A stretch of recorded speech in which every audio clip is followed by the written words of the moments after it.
Hi guys, how are you? Welcome back to my garden. First of all, I just quickly want to say I'm sorry that there were no videos in the past weekend, and the reason for it is quite simple. I happen to be sick, yes, again.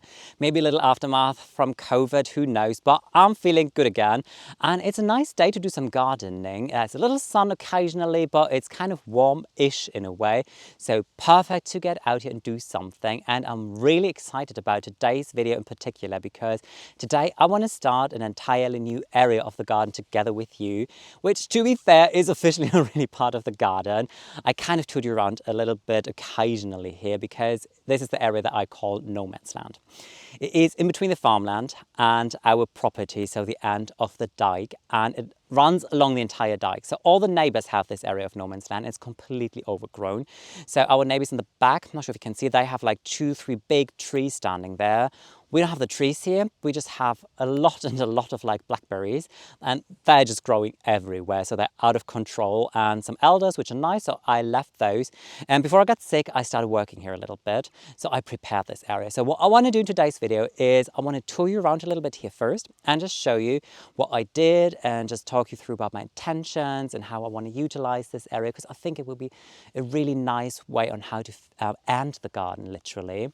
Even though like on the upper garden there's still a lot of projects, but more like when you walk through the garden, that this is kind of just like a nice way where you can maybe sit and enjoy the landscape.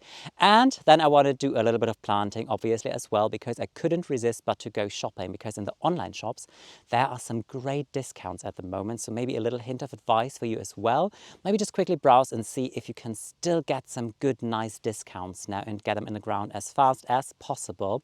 So I hope that you are excited to join me in my garden today again. So this is the area that I refer to as no man's land, and as you can see, it really is this narrow strip in between the farmland. And if I swing around to the left now, there is the dike. So this is what I built all of these terraces here, and here you're just looking straight onto some landscape fabric still, but this is where I grow all of my fruit and vegetables. So a lot of the pumpkins, they're really starting to look a little shabby now, but yeah, it is time where I can start harvesting them, because a lot of them really start to look fantastic.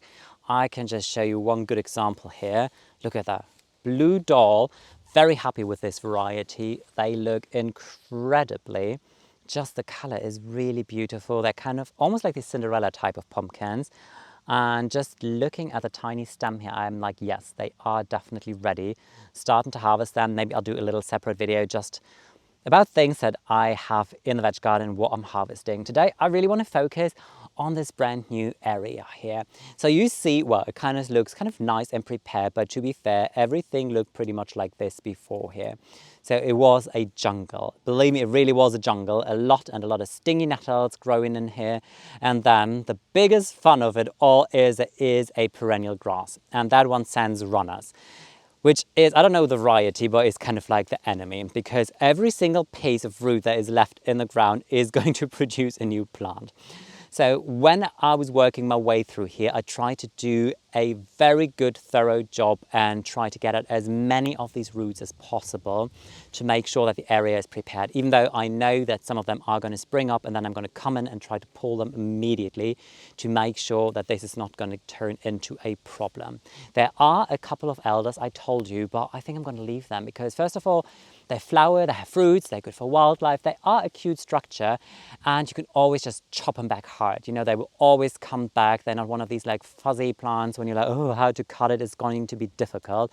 So I thought, you know what, maybe I'm just going to leave them. And on top of it, I like elders. So, and this is kind of like no man's land. So maybe I should have a little Captain Hook's theme going on here.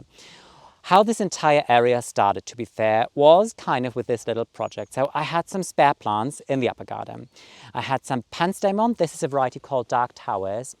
I took seeds and I didn't know where to put them. And I was like, okay, I'll just put them here quickly. And they look so nice now after summer as well. And there were so many weeds in here, and they were still looking fantastic. And then I had some iris there that I just couldn't throw out of the garden because I was dividing iris, and then some bistorita or persicaria, however you call it.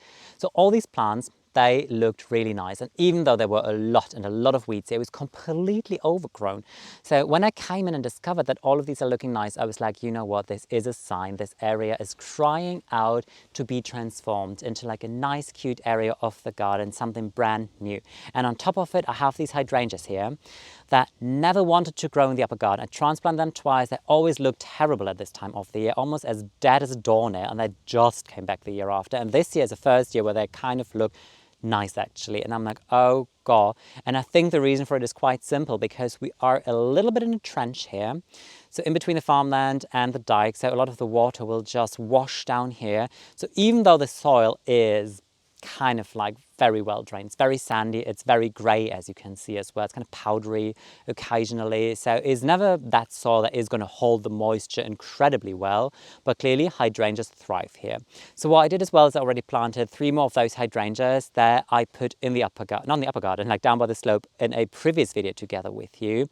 So I was already quite busy here, mainly weeding. That was one of the biggest jobs that I've done. And then here starts the total and utter terror, because here are a lot of the blackberries as well. I've taken out, I can't tell you how many, probably 50 already.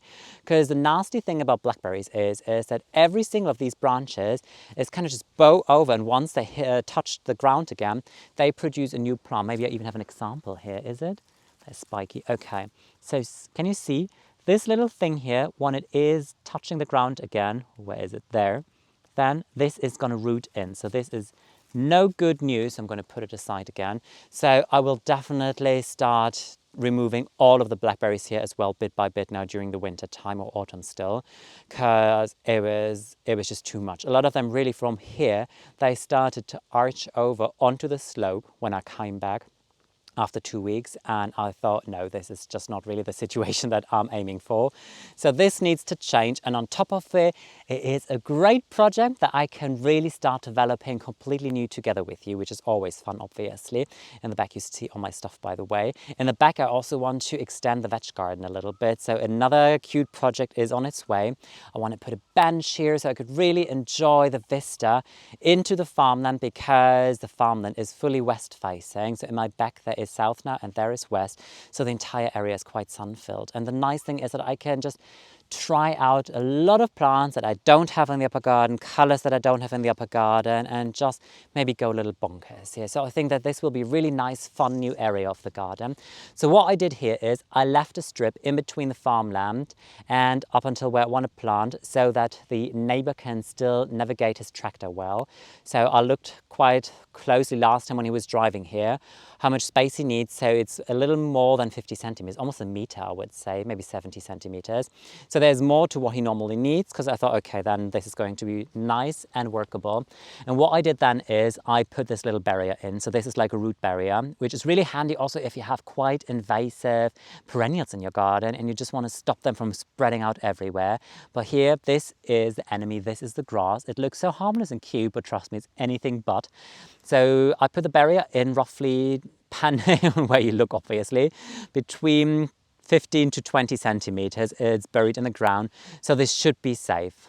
I'm going to give you updates, and if I see that a lot of the grasses start growing inwards here again, I need to order it online, just a bigger one, because this is just like the widest one that I could find here in the garden center. Otherwise, I'm just going to order something online. But what I want to do now is I want to plant something really exciting about it. Maybe you saw it already while I was just touring you around and showing you stuff. So this is called Blue Leadwood. This is the common name that I know, but I still have a label.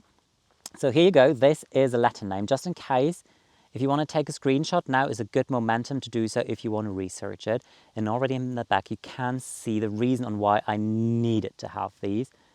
Look at these blooms. Aren't they just the most glorious, prettiest, steely blue flowers you could possibly imagine? I think they're just spectacular. And on top of it, these perennials, they have crimson color autumn foliage, which I think is so attractive. And I thought, you know what, give it a go. These little things were €1.50 and a price. And I thought it's not such a big investment just to try it out. And I want to show you here on how they spread, because they produce little runners. So they grow outwards. Normally in summer they are green, as you can still see here, and now in autumn they change the color. This one starts already changing the color to a nice crimson. So over time my plan is that they will make a nice cute carpet as an underplanting underneath these hydrangeas. These hydrangeas, they will grow taller. Like in theory, they can grow up to 1.50 m in height, and these little cuties as an underplanting might grow up to 40 centimeters in height if everything goes well, between 20 and 40 centimeters, so between 8 or 16 inches. So what I want to do now is I just want to take a little bit of time just to give you some key details about them and then start planting them together with you. I feel I already gave you quite some good information about the plant actually. Oh, and look who comes now. Alfie is in the game as well because she brought me a new toy of hers, a quince.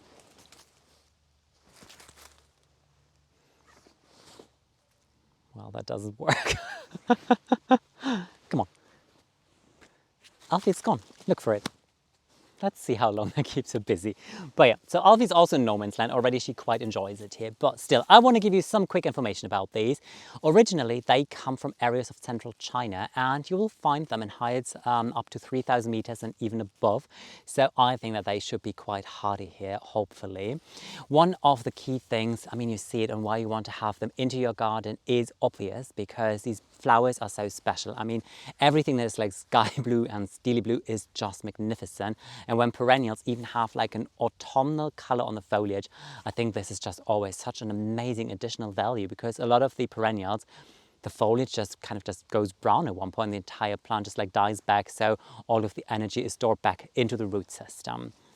In terms of location, this is good news because they're not so fussy. They prefer full sun to partly shade. And here it is. There is a lot of sun here, but speaking of it, in theory, this will be classified as partly shade because during lunchtime, this is when there will be a little bit more shade here. And this is when you would more likely say that this is partly shade. But I always say this is quite good because in summer, this area is not basking in the sun, and this is ideal. It's kind of intriguing on how this online shop was selling or sending these plants, because there is little amount of plastic here. So they're not plastic containers. They're literally sanded, wrapped in paper, and then just a little bit of plastic. And here, maybe you can see it, there are all these runners here really coming up all the way along. So I am very happy with these. I think that they're really good, nice quality, because first when they came, I was like, I mean, okay, they were really cheap, so what can you expect? But I thought, oh, they're really little. But honestly, I think that they're really good, nice quality, so I should be really happy with them. In terms of soil, this is good news for everybody who has a little bit more drier soil. So they can cope quite well with a little more dry situation in the garden. So they don't need to be constantly moistured. And I can definitely attest to that, because I had seven more plants in pots in the upper garden that I actually took with me from Germany. I'm not even in the ground yet. This is where the label came from. And I still don't really know where to put them. So I didn't want to put them here because they're bigger, they're nice, and they're so precious. And I was like, well, this is kind of my bargain project here. I want to have plants here that come as a good price or for free, or, you know, all those kind of things. All different things in my head that I want to put or introduce into this area here. So the soil here is actually nice and moist, which is a good thing. This is always a side effect on when you have mulch somewhere. So when I planted, obviously, even though that this came not in a pot, but still planted that level to how it arrived here. And whenever I plant something, I always put just a sprinkle of organic bone chips in there, and what they do is they break down to nitrogen. There is another way if you want to fertilize your soil, by the way, just in a very natural way. You can just sow peas, for example, or anything from the pea family, because what they do is they produce little white nodules, I think that's how you call it, by the roots. And once your peas die back, you would just cut back the top part and leave all the roots in the ground, because they will break down over winter time. And all these little white nodules, they will just break down to nitrogen. This is exactly what the organic bone chips do. But just in case, if you don't like the idea of organic bone chips, or if you want to garden vegan, for example, then this is another way on how you can increase the nitrogen level in your ground in a very nice natural way, perfect for the vegetable garden. So this is in that level, and then I mulch it. And now at the time of the year, I think it's definitely important to mulch something that you plant, because I mean, we're in November, we're heading into winter now. And you want to make sure that these plants do not freeze to death immediately, because they won't root out now. They're going to look cute as they are now, and then going to die back, and then hopefully eventually they will just come back next year. Fingers crossed. So firm it in, no air pockets. Air pockets are bad news as well, because that means that frost could come in. So this looks good. If you don't want to mulch with wood chips, such as I do, I have these like pine wood chips because I just like the way that they break down. You can also easily mulch, for example, with leaf compost if you have it, because this is also a great way of mulching an area. So what I want to do now is really work my way through, plant these. I think I have 12 or 13 in total. So I have a nice good amount of plants. And yes, they are tiny. They won't look like a lot, but still I think that they will make me very happy.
All the plants are in the ground, and I think that this was just the right perfect project for today. Just like to gently go back into the garden, do a little planting, just enjoy the nice moderate temperatures together with you here. So as always, I just want to give you one last look at this area.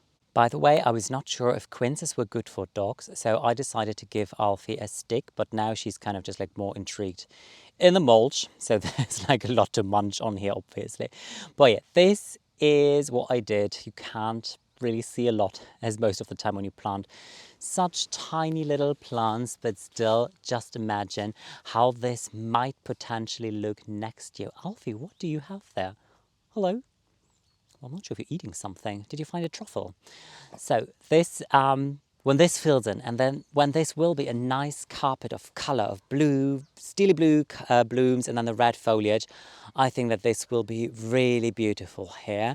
And guess what? I'm going to do a little more planting. So I got my hand on 7 geums. The variety is Mai Tai, the same one that I planted with you in spring on a slope, and they grew to an amazing, beautiful size. They look fantastic. I love the color. I love the bloom.